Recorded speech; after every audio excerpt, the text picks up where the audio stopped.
حضرت علی رضی اللہ تعالی عنہ نے فرمایا، ایک دوسرے سے بغض نہ رکھو، کاروبار میں برکت کے زوال کا باعث ہے۔ خلوص اور عزت بہت نایاب ہوتے ہیں، اس لیے ہر کسی سے ان کی امید نہ رکھو۔ شیخ سعدی رحمۃ اللہ فرماتے ہیں، تم اپنی ہزاروں غلطیوں کے باوجود اپنے آپ سے محبت کرتے ہو، لیکن دوسروں کی ایک غلطی کی وجہ سے ان سے نفرت کیوں کرنے لگ جاتے ہو؟ یا تو خود غلطیاں کرنا چھوڑ دو یا پھر دوسروں کو معاف کرنا سیکھ لو۔ ایک آدمی نے کسی بزرگ سے پوچھا، میرا اللہ اس وقت کیوں نہیں سنتا جب میں مانگتا ہوں؟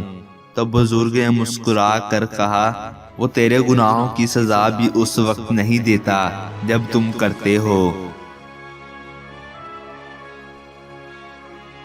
اللہ کا ذکر کرتے رہا کرو، چاہے گھر میں ہو یا رستے میں، کیونکہ جس چیز کے سامنے اللہ کا ذکر کرو گے، چاہے وہ پتھر، پھول، درخت، کچھ بھی ہوں، قیامت کے دن گواہی دیں گے، یا اللہ تیرا یہ بندہ تیرے ذکر میں مشغول رہتا تھا۔